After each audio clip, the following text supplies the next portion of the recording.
Parenting is amazing. It can be so beautiful and so hard. We all really want to raise healthy, balanced, faithful children, but, we're trying to pass on this beautiful faith, and we're working out our own salvation right here every day with our kids. My name is Christian Gonzalez.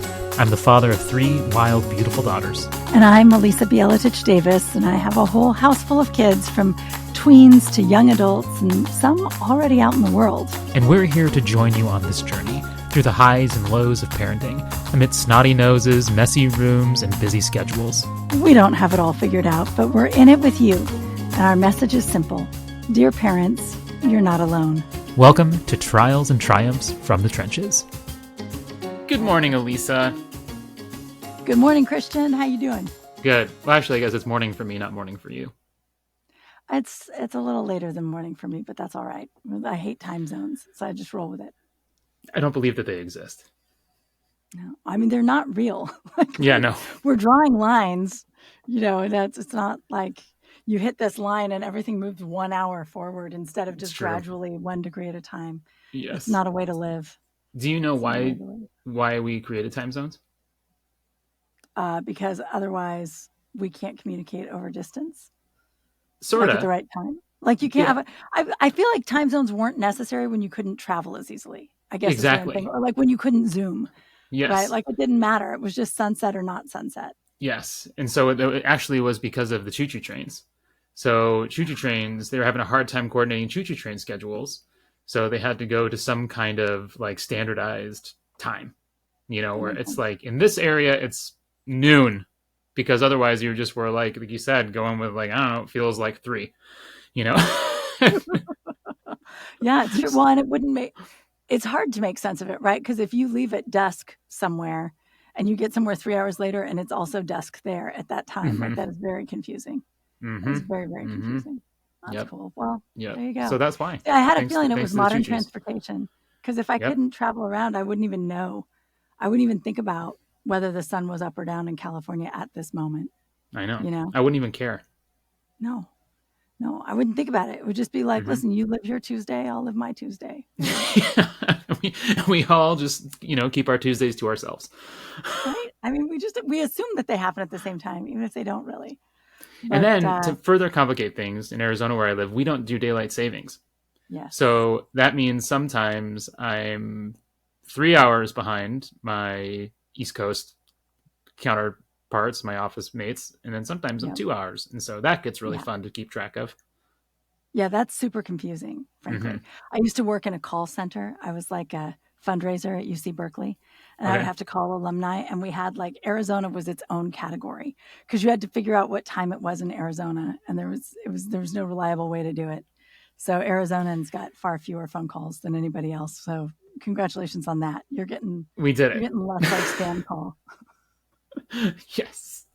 Well, I feel like it's appropriate that we're talking a little bit about time to begin this, because that's kind of what we're going to be making our way through, right? Because last time, we talked about developing a rhythm of life kind of in our household that reminds us of God, not just once a week or even necessarily once a day, but again and again and again as we move throughout the day, right? As we're kind of called to repent, open ourselves up to him, so that we can be transformed in and through our parenting.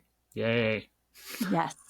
That's right. And we talked about how monasteries sort of set up a structure where we're being called to pray all the time at different, throughout the day, called away from our tasks. And so we're thinking a little bit in this series about how our homes are like that, how we can set up our lives so that we're called back to repentance, called back to prayer, called to an awareness of God all the time. And so that's true. It is time. It is time. And we really want to focus, I think, on the sacramental and spiritual nature of the work of parenting, right? Like all these things that we're already doing really are sacramental. It is spiritual. It's not something getting in the way of your spiritual life. It is your spiritual life. But we don't always see it that way. So we're going to try to develop eyes to see that. Yes. And I think, the way that we're looking to go through it too is, to take the opportunities that we already have, like you said.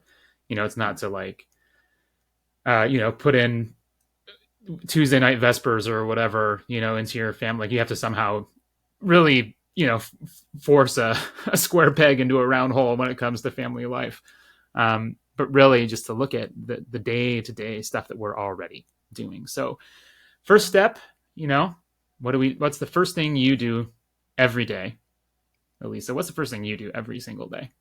The first thing I do would be turn off my alarm, right? Which I'm the kind of person who requires several alarms. So it's my phone. So my phone goes off, I reach over, I hit it, and then finally I look and I'm like, oh, okay. But even am before not, that, even before you turn it off, what's the first thing you do? That, wake up. Wake open up. my eyes. Yes. Wake up. Yeah. It wakes you up. That's the first thing. We all start our day with the simple act there you go. of waking up. Let God willing, yes. Yeah. On a good day, that's what happens. Yes. So, and obviously we talked about like in the first thing that happens really kind of, throughout the monastery rhythm. I'm probably taking some liberties here and saying this is the first thing because it's like a constant cycle, but this is where I'm choosing to say the first thing that happens is in the cycle of services is the first hour, right? Which happens at sunrise, 6:00 in the morning. And ultimately, again, we all start this day with a first hour of sorts, which is waking up.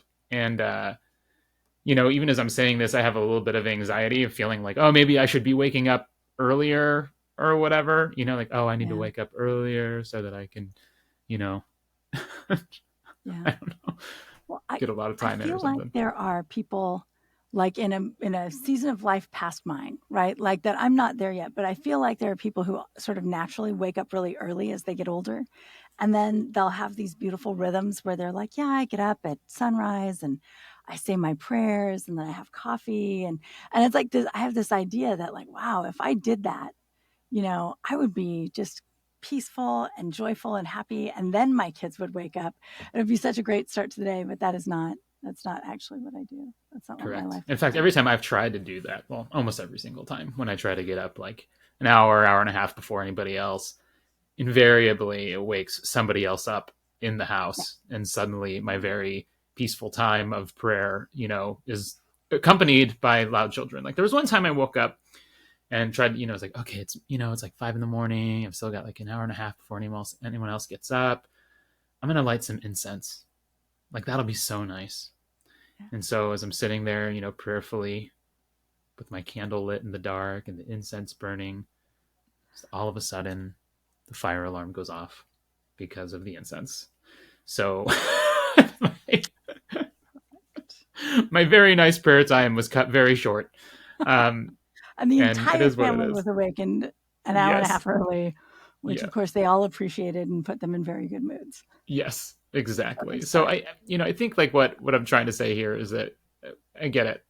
We're parents. If you have small children, whether or not you have small children, like you're probably not getting enough sleep. Like none of us is getting, enough sleep. We're always parenting kids later into the day than we want to be because bedtime is always, a circus. Like it's just people are melting down. There's teeth to brush and, no one can find their shoes, so they can't put them away. Like they're somewhere lost in the black hole of something. I don't even know how it happens. Like where are your shoes? How did you do this? Like you wear them and then you take them off theoretically, but where did you? Right? Do you have no memory of taking them off? Like nothing at all? No idea? Nope. No, shoes. I don't even know how to spell shoes. Shoes are the worst, actually. Like shoes are maybe because we need them all the time, but they always get lost. Always. They do. But bedtime is chaotic, and I think sometimes, like if I really need to get up early the next day, and I know I need to get the kids into bed, or worse yet, they need to get up early. Like those are the nights that are the worst ones, right? Like the more emphasis I have in my mind on the importance of getting to bed on time, then it is more and more likely that we will not be in bed on time and that we will not be able to sleep. So it's all it's very painful. And then it's not just like getting the kids to bed, but you need a few minutes. Like as adults, most of us need a few minutes after the kids go to bed, right? Like for me, it is really helpful to have the kids in bed, have the house like reasonably, whatever, the dishes done or something so that I feel like life is under control. and I can sit down and whatever, watch TV, talk to my husband, something like that. But I have to feel like a grown up for a minute. Like I just need that peace. And I don't want to just go straight to bed after the kids go to bed, even if I'm exhausted. Yes. And I don't know, maybe Correct. that's dumb. Like maybe I should prioritize sleep, but I feel like that's necessary for my mental I health. agree, because otherwise then it just feels like, you wake up again to screaming children or whatever it might be, and then it's like, here we go again, right back into it. And I didn't even get to watch Ted Lasso or Severance, and that's Right. terrible. But then when I do watch That's Ted Lasso or Severance or whatever, the blue light, of course, like interrupts like your good sleep, and it's just Yes.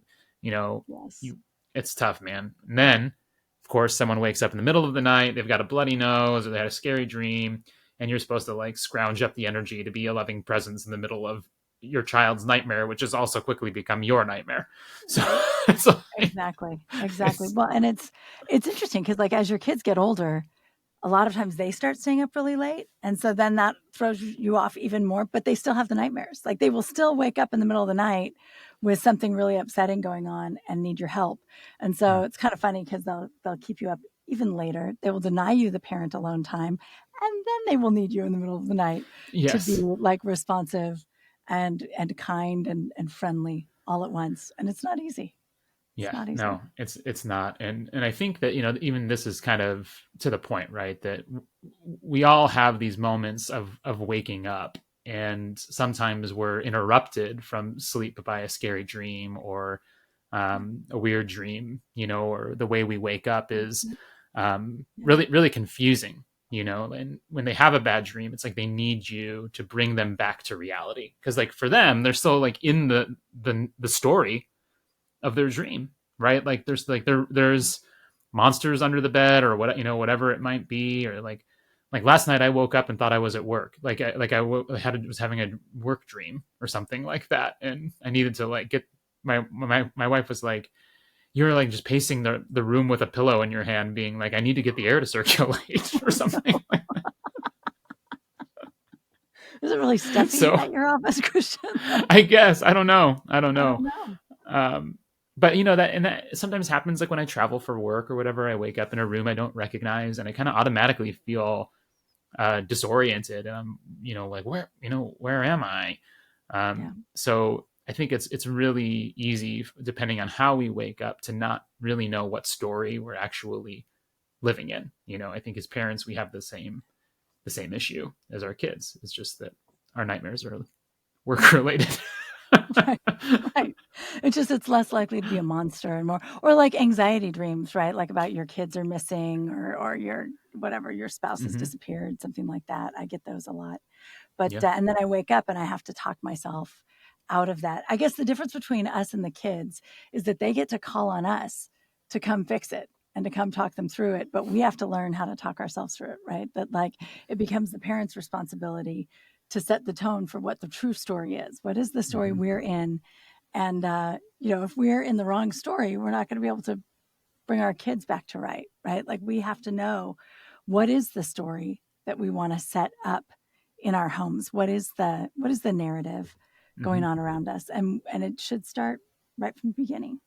Right, exactly. And I think that this is really what that first hour, that waking up time is about. It's about, not so much how early we get up and like making sure we get up to say thousands of Jesus prayers before our kids are up, or not that As we that's a all bad do. idea. Yes. We Yes, all do yes, that. the Yes. multi-thousand Jesus Yeah. prayer Yeah. time that I get to have I every mean, it's morning. clearly a good idea, right? In no way Yes. would I discourage anyone from doing that. But the truth is, most of us are not able to do that. We're just not Yes. able. We're And weak. it's We because of the sleep. demands of our lives, right? Like we have other things to do, and I think the whole point is that our whole very existence becomes prayer. The way we live in the world is prayer, but in order to do that we have to remember what story we're in, because I think you were saying, right, like we have to talk ourselves through the story, but the reality is we also have a father that we can go to. We have a Lord who can remind us what story we're actually in, because we get so confused in our initial moments, when it depends on, again, not just when we wake up, but how we wake up. And so I do think it's our responsibility as parents, um, and just like I think as adults, in our own lives to remember what story we're in, because otherwise we won't be able to bring our kids into that story, right? Yeah. Well, I love that. And when you say, the goal is ceaseless prayer, right? And ultimately, like Metropolitan Anthony Bloom in Beginning to Pray talks about how prayer is really an awareness of God. It's an awareness of God's presence, which is the same thing as saying, like, what story are you in the sense that, are you in the story where God is always right here with you and he's struggling through this, or you're struggling through this? I want to say he's your co-struggler in a way without saying that he struggles. You know what I mean? I don't know what the word for that is, but that he's right there with us the entire time. And if that's the story that we believe we're in, or if that's truth, then we need to be aware of that, and we need to train ourselves to be thinking in terms of that story when we wake up in the morning, if that makes sense. Yeah, totally. Because I think, like, your kids can have that awareness, and they show you that, right? Like, they get stuck on something and they're like, Dad, Mom, like they call out for something. And so often we kind of like think, like, what do I need to do here, instead of being like, Dad, help.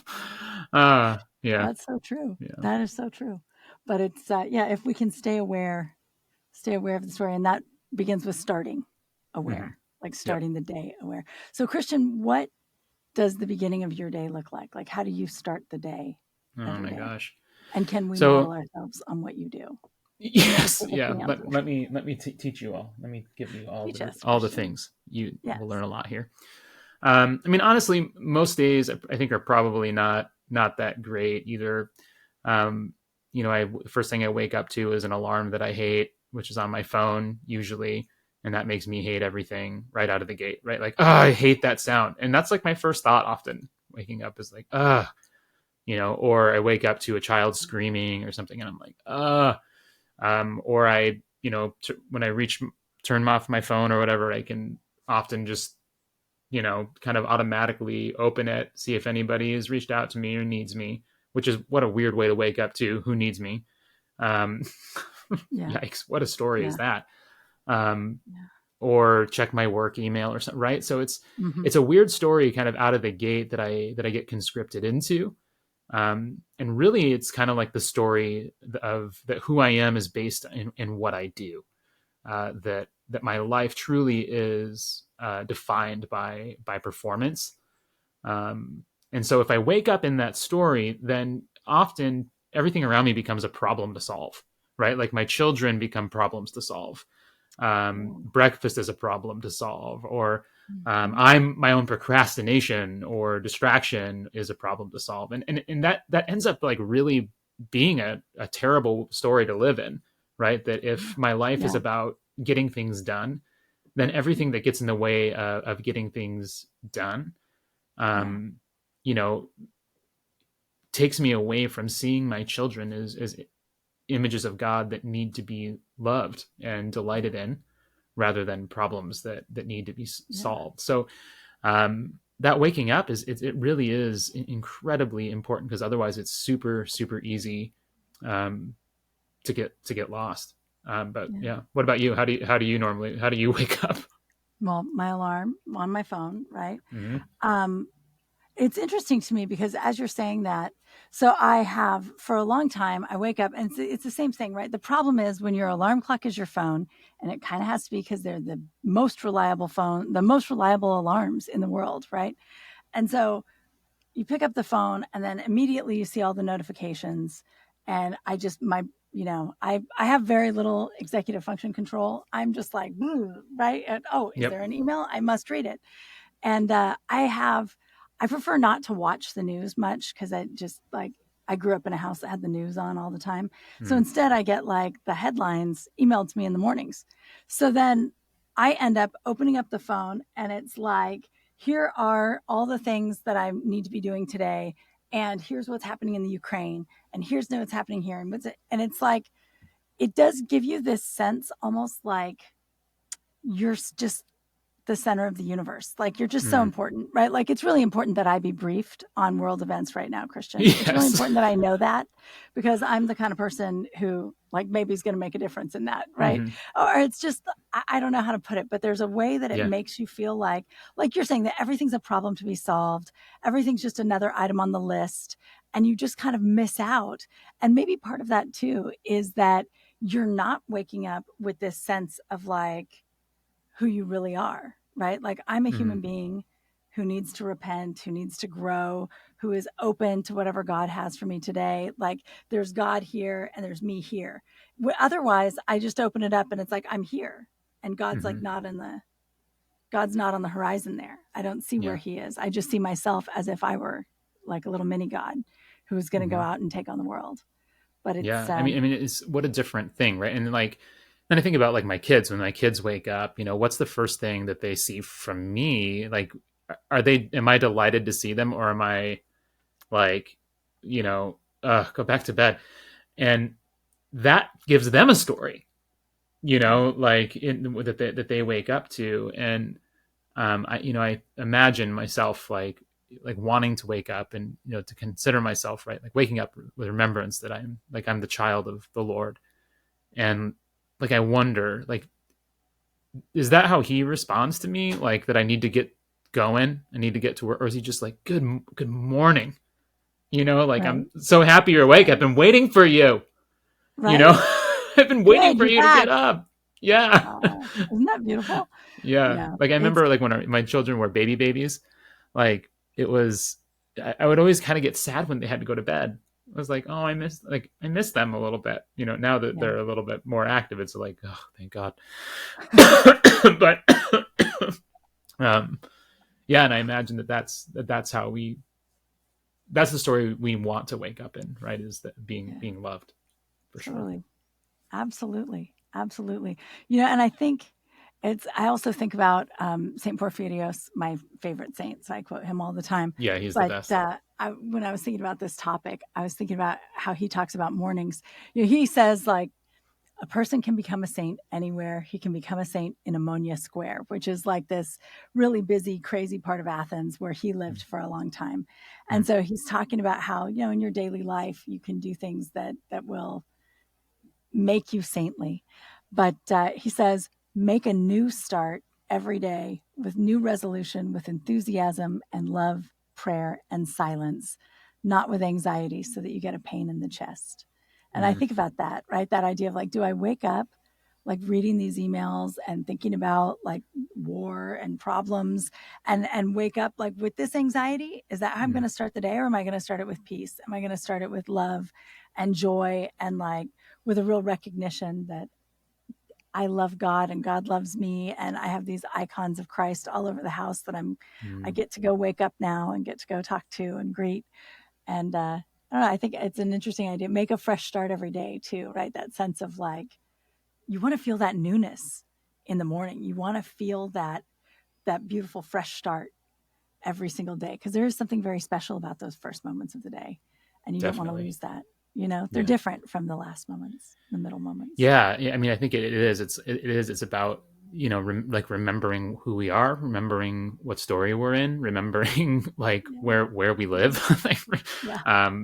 It's about waking up, yes, to the day, but it's also about waking up to reality, right? It's like, it is a waking up to the thing that is most real and true, because it is not reality. The story that I am what I do, right? That's not reality.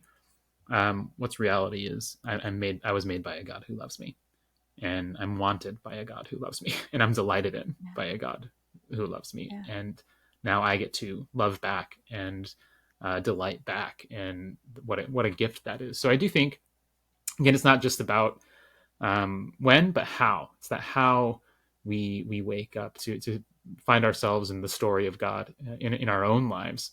But of course, I think, the temptation here can be to think like the only way to do that is if we do get all this like time to like contemplate and dwell and all of that kind of stuff. And I think that puts almost like again, a little bit more pressure on the situation for us, as well, right? Like it's yet one more thing to accomplish, but it's just like the spiritual accomplishments now of like, I got to wake up and, again, say all my Jesus prayers, and I got to get through it, and I got to whatever. It's like that's the same story, just with a different task, you know? You've just added spiritual to the checklist of stuff you're going to accomplish today.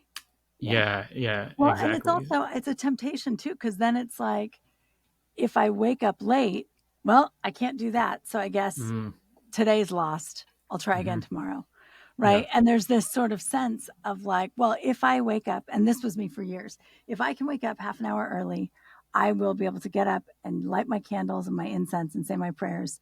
And on the days when I don't, like, oh, well, like it's just, I don't have a plan B for the days when I wake up and there's not time for that. Right. It just becomes a loss. And then I can beat myself up about it a little bit and move on.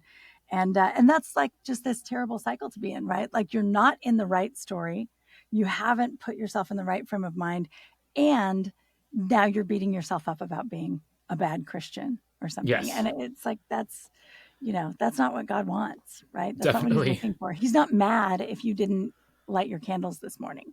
Like, you light your candles because it's a joy to you. You don't light your candles because God's going to be angry with you if you don't, right? So it's, instead, I think we have to just think of it as like, how do you build it in on the worst days, right? Like, how do you figure out so that those days, assume that you're not going to have any time, like build that. And then on the days when you have lots of time, well, good for you. That's fantastic. Go do some more, but like, build something for the bad days. Yeah. Yeah. So that right out of the gate, right. And again, it's so important, I think, to recognize like how often our phones just pull us into the different stories. Like, I mean, both you and I share this notion right here. And I'm guessing probably that others listening to this probably feel the same way, that, they get pulled in. So what I've tried to do, or what I've been trying to do, is to keep my phone on do not disturb, or put on airplane mode during the nighttime, also because brain waves and things like that, I don't, it's probably scrambling my brain.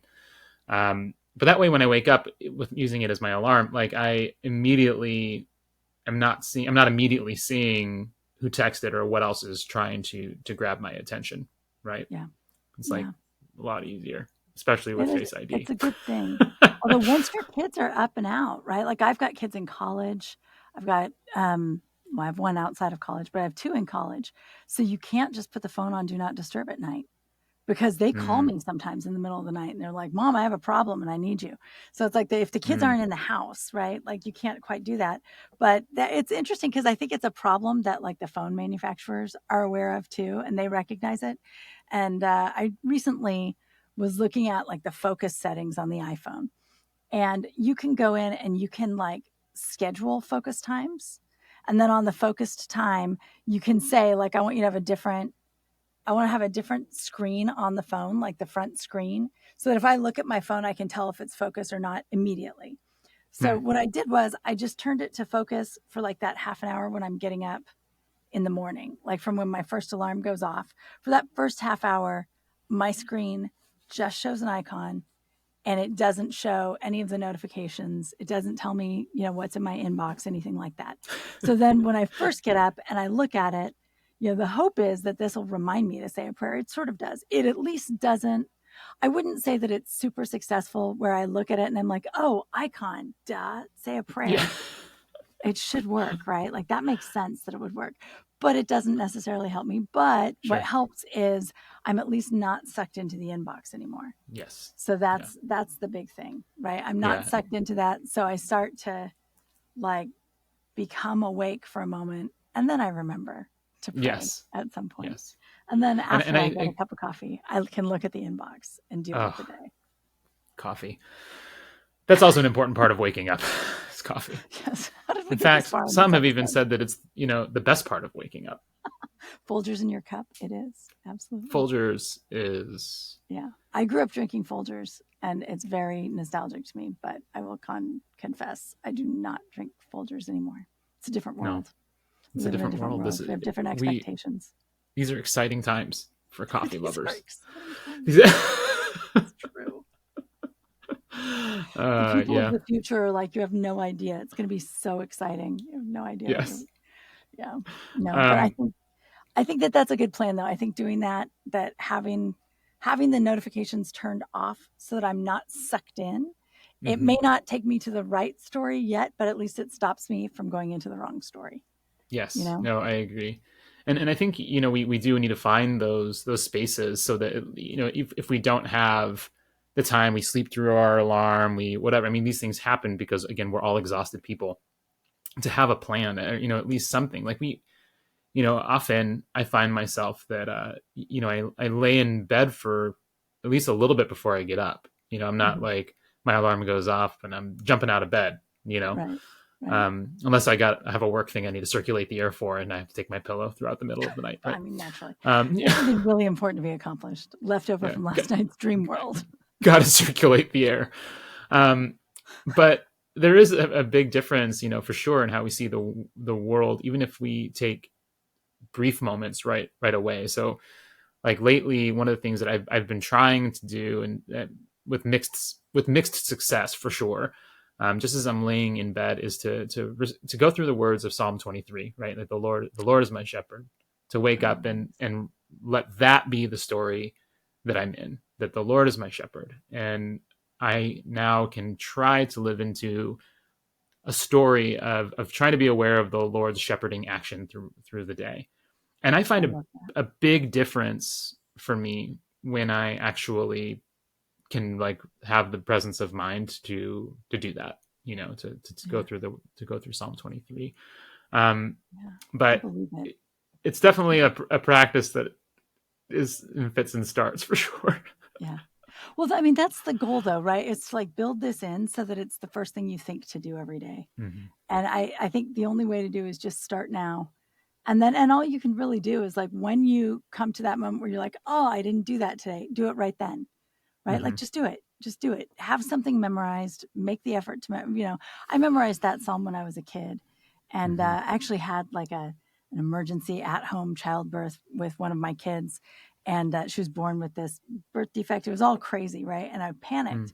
And all I did, like my brain immediately just started reciting that Psalm again and again and again, and it was so comforting and it's so helpful. So I think that's a really good one, actually, that Psalm. But whatever it is, right? If you have a beloved prayer, something that puts you in the right frame of mind for the day, memorize it and start now practicing it. And whatever time it is, when you remember that you haven't done it yet, do it then. And I don't know, like, how did you get yourself to start doing that every morning? Like, how did you build that habit? Yeah, you just start. You just start doing it. I heard someone talk about doing it, and I was like, that sounds really cool. And so I started doing it. And it's, again, I still wouldn't call it a habit yet. Like it's for sure, something that I'm working on. Yeah. Well, and it doesn't, and that's, yeah, I'm sorry not to talk over you there. But I think that's the thing here, right? It's same with like the Jesus prayer. And if we have all this time to if you do wake up early one morning, thank God, go light your candle, go do the thing, spend the time. But I think the important thing to remember in all of this is that all of our prayers, all of the spiritual disciplines, they're not magic, right? They don't magically make you into some Christian person, but they are exercises that train our soul. I mean, this is what, ascesis means, right? It literally means training, which I think is super cool to remember that. So in the same way we do weight training, we do prayer training, I guess. Yeah, absolutely. And you're training yourself to have this habit. You're training yourself to do this in the morning. And whether it's a psalm or it's a prayer, or you're just crossing yourself, whatever it is, find a thing that is kind of like a low level of energy, a low amount of time, so that it can be done on the worst days, and just something that puts you in the story, that reminds you. Yeah. Stories, I think, are such an incredible way to, because we're narrative creatures. We think in narrative, we remember things in narrative, we resonate with people's stories. I think about the best sermons you've heard probably have stories involved in them. Jesus taught in stories, right? I mean, stories are central to helping us navigate the world, to helping us know who we are. And so, this is, again, one of those really important things, is that when we step into a wrong story, into a competing narrative, we really do forget who we are. And I often think of this moment in The Lion King when Simba meets Mufasa in the clouds, like the most iconic moment in the movie of all time, right? Right. And you would think that like Mufasa would have like some really like hard words for Simba a little bit, and he does have hard words, but they're not like you dummy, like you really botched this up. You're a disappointment, But Simba. he says, Simba, you have forgotten me. And he's like, no, how could I, father? Right? No, he says, you have forgotten who you are, and so you have forgotten me. You are more than what you have become. You are my son and the one true king. Like, it's this really powerful thing, and he ends with being like, remember who you are. And I think that like there's something to this, right? That like he's not gaining an identity as much as he's remembering it.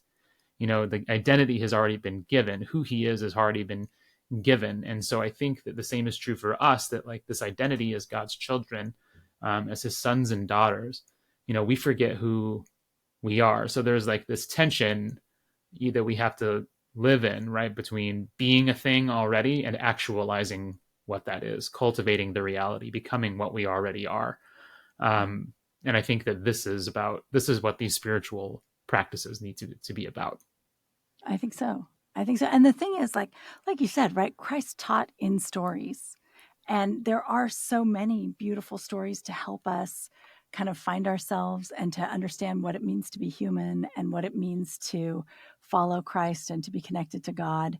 And the scriptures are full of these amazing stories. And I think as Orthodox, we're not quite as focused on the scriptures as some other Christians are. And a lot of times, especially like the Old Testament, we don't even know what to do with it, right? Like we're not sure how to understand it, what to do with all these stories. And it's a shame, because these stories are just beautiful and they help us really understand where we are and who we are. They help us remember who we are. So I'd love that. I think, reading the scriptures more with our kids, and like children's Bibles count, right? Like that's not to say like pull out the big thing, just to read like children's versions of the stories and think about the characters and let them become a part of your family's way of navigating the world. To think about like, oh, you're doing that Jonah thing again. I see you, over there complaining in the corner, right? It'd be better if I were dead. Yeah, exactly. Jonah's a big deal in my house, right? Like my kids were always just like, oh, that's me. It's great. Yeah. It's helpful. It really helps. It's beautiful. Yeah, whenever we've read the story of Jonah, my kids are definitely like he's kind of a drag. Yep, he is kind of a drag. Yeah. He just saved all those people and he's mad about it. He's like, oh, yes. I thought you were going to kill him, God. Like, come on. It's so awesome. We used to have this Holy Week translation that everything would end with, and also much cattle. And so it was like all of their cows and also much cattle was saved, and it was just, I don't know. Jonah's great. That's a great story. And it's just so human, right? Because it's so true. It's like, okay, God, I see your hand at work. You're doing wonderful things, but I'm still kind of mad about it. And I'm going to sit back and pout. It's beautiful. We're all there. Yeah. And I think that you're right. The scriptures are such an important way for us to understand ourselves, right? They're a mirror. They're a mirror for us they really speak to the human condition as it is, not as we would like it to be, right? Because we get, like, Jonah, we get it. Like, I get it, right? Like, you're hoping that like God will wipe out the people that you think suck, and like then he doesn't. He's more merciful than that, and you're like, man, I was really hoping for some comeuppance here. So I do think like that the scriptures and reading the scriptures with our kids and contemplating them with our kids, like it helps us read our stories up against the story of God, right? Like we begin to see how God acts, what God does. And again, I think to meditate on them is something that we don't really know how to do much less than read them, right? Like we're lost in it. So one thing that our family does, and we really love to use this app. Again, we're very inconsistent with it, but I love it when we do it. It's called Lectio for Families. It's this really sweet little app. It's like this daily meditation on the scriptures, and maybe takes like 10 minutes, if your kids sit through it or whatever. But they have like a verse of the week, and then they have like stories, and like a little British kid often will read it, and it's really, really sweet. And you're trying to understand, what the kid's saying. But then there's like reflection questions that they lead you into, and you talk about them with your family. And then, there's like, they read through the scriptures again, and it's like, what's a word or a phrase that stuck out to you, and what do you think that means today? And so like you're really just beginning to talk about the scriptures, and it's not like the weird kind of like interpretive stuff. It's just what is like what's speaking to your heart today, like what is coming out in this. But I think, again, doing something like this, again, Lectio for Families, so good. That's cool. And it That's a helps great us recommendation. remember yeah, it's great. That's great. And it just helps us Lectio remember for who we are and whose we are, puts us again Yeah. in the right story. That's beautiful. I love Yeah. that. I love that. And I think, yeah, I think that's beautiful. And I think, in the mornings with families, I mean, I don't know that you would do Lectio for kids specifically in the morning. I guess you could. It's a good way to start the day. But anytime you do it, right? Like as long as you're establishing these stories and they know these stories. I'm always struck by like St. John Chrysostom. You read his sermons and he just refers to, he skips from one story to another all over the place, which means that his audience knew all of these beautiful Old Testament stories. He could just be like, well, you remember when Daniel did that? And everybody was like, yeah, we know. We remember, right? I Like do that. remember Daniel. That's how we should be, right? We should be sort of immersing ourselves and our kids in those stories. And I think I think that's excellent. But as we start the day too, and we try to like bring ourselves back to the story, right? I think it's really helpful if we can in the mornings to try to say a prayer with the kids.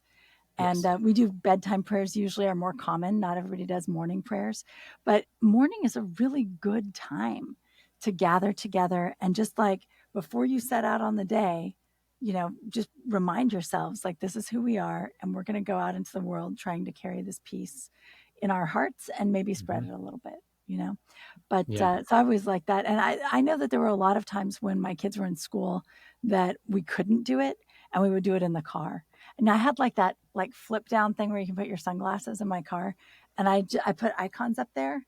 And so then in the mornings, like they would know, be like, oh, we didn't do morning prayers yet. And we'd flip it down and we'd like have the icons and we'd do our best to like just sort of create a moment in the car of Yeah. awareness. And, saying the Lord's, I think we did probably the Trisayon, or when they were even younger, maybe just the Lord's Prayer, or we sang, this is the day that the Lord has made. Let us rejoice and be glad in it. Just something to like send us out with joy and a reminder of Yeah. who we are and whose Oh, I we love are. that.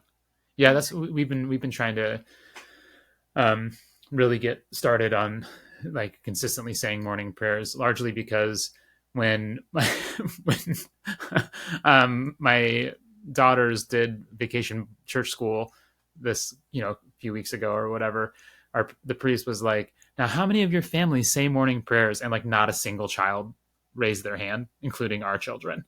And so my wife and I were like, we need to change that. Like we need to do that. But yeah, ours is usually just, it's really short. We just light a candle. So, I've got my icons over here in my office, and we'll just say, usually like the Trisagion, and then there's like that prayer from Metropolitan Philaret for the beginning of the day. Lord, grant me to So greet the coming beautiful. day in peace. And so we'll let our youngest be the one who says the Lord's Prayer. Like she's the one who just does it all by herself. Right. And then our middle child reads the beginning of the day prayer, and I love doing that because it gives them the words too. Like it helps them have the story, and it's not just they're like passive recipients of this thing. And then we briefly take time just to pray for each other before we leave. Like be with them as they go to the thing, and daddy at work, and whatever. So like I Oh, think this that's is kind nice. of what it's almost like a let us depart in peace kind of moment, right?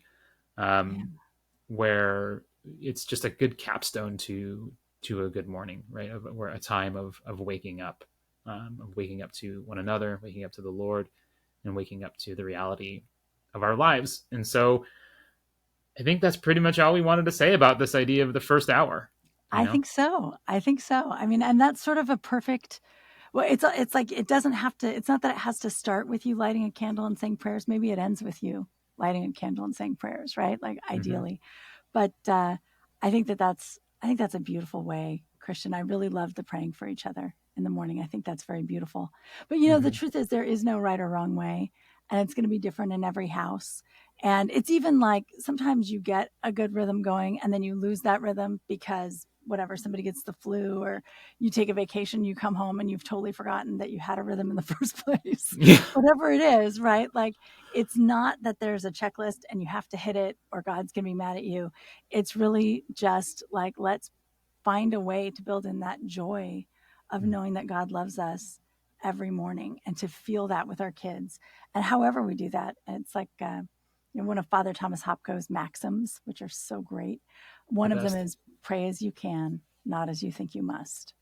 And so it's not about, like, even when you say not as you think you must, it's not even just like what checklist did someone else write, but what checklist did you write, right? Like, don't let it be a checklist at all. Like, don't have expectations for yourself that are too high. Just do what you can. And you'll find, I think we all find that over time it builds and builds and it becomes something like really great. It gets this momentum and then it falls apart and then we rebuild it, you know, but it's okay. Yeah. It's that process of building it that is good for us too. So the whole thing. Because we have to remember, right, like that the purpose of it, right, especially because like when our kids are little, like they're squirrely, and you know, I'm not little and I'm often still squirrely.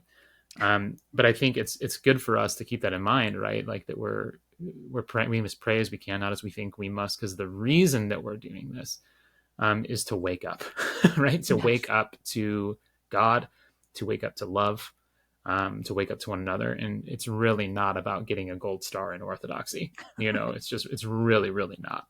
It's about waking up. Yeah. Well, in fact, I mean, yeah, there's so many temptations in like all of these structures that we have, right? Like the temptation to become a slave to the structure, the temptation to think that you're getting a gold star, which is like, I don't know, erasing all of your humility and setting you all the way back, right? Like it's just pray as you can, not as you think you must. Do your best. Keep showing up. Just show up again tomorrow, right? I don't know. I think it's all going to vary all the time. But it's all about, how do we wake up? How are we going to do it? How do we start our day? What are we thinking? What story are we in? So dear parents, we'd actually love to hear from you. We'd love to hear how you wake up. Yeah. Please. Use your tips. Yeah. Frankly. We're all drowning. There's a contact link on our podcast page. You can click there to email us. We also have a link for SpeakPipe, which is a really cool feature where like you just click on SpeakPipe and it lets you record directly from your browser a message to us. So, you know, tell us your name, tell us your message, whatever, how you wake up, what challenges you face, or about other things that you want us to do on future episodes of the show. And who knows, maybe we'll play your recording on a future episode, and you'll be right here with us on Parents. Yes. You're not alone. It'll be great. And Elissa, where can the people find you on the internet? You can check my website. It's my name, which is the hardest thing to spell. So it's pretty smart of me to use that. ElissaBjeletichDavis.com. So you'll find it, copy paste it off of the podcast page and just paste it in ElissaBjeletichDavis.com, and you'll find all the different stuff. Because I do lots of different things in different places. So that's how I keep track of it. Christian, how do they find you? They can't. I don't do the things on the interwebs. However, you can probably find something at theoym.org. That's THEOYM.org, because I don't do like the socials or anything like that. But occasionally, like I'll write like an article or whatever that'll go on the website and stuff like that. And because Christian's you can the director email of me ministry at the OYM, Orthodoxy Ministries, not AOYM, the OYM. Not just definitive article. Yes, not just any OYM. The OYM. Yes. So, all right, everyone. Thanks for joining us this week, Lisa. Good to see you as always. Good to see you too. Take care, guys. This has been a listener-supported joint presentation of OYM, Orthodox Youth and Young Adult Ministries, and Ancient Faith Radio.